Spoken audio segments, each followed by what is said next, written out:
নমস্কার দর্শক বন্ধু, Manjula Chatterjee, Facebook page, YouTube short channel, video and comedy video. আমি মা দুর্গাকে ফোন করেছিলাম স্বর্গে 999999555555444444111111 নাম্বারে। বাট মা দুর্গা ফোনটা রিসিভ করলো না, কেননা উনি এখন ভীষণ ব্যস্ত। তো গণেশ ফোনটা ধরেছিল, ওনার ছোট পুত্র। বলল মা এখন বিউটি পার্লারে গেছে, মা এখন কথা বলতে পারছেন না।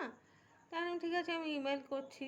মা দুর্গাকে আমি ইমেল করলাম যে মা দুর্গা, তুমি এত বৃষ্টি টিষ্টির মধ্যে এত খরচাপাতি করে বা এয়ার প্লেনে করে আসছো তুমি মরতে, তো আমরা তোমাকে এত বৃষ্টির মধ্যে কি করে দেখতে যাবো বলো? তুমি এত ফেসিয়াল করছো, এত দামি দামি শাড়ি কিনেছো, এত গয়না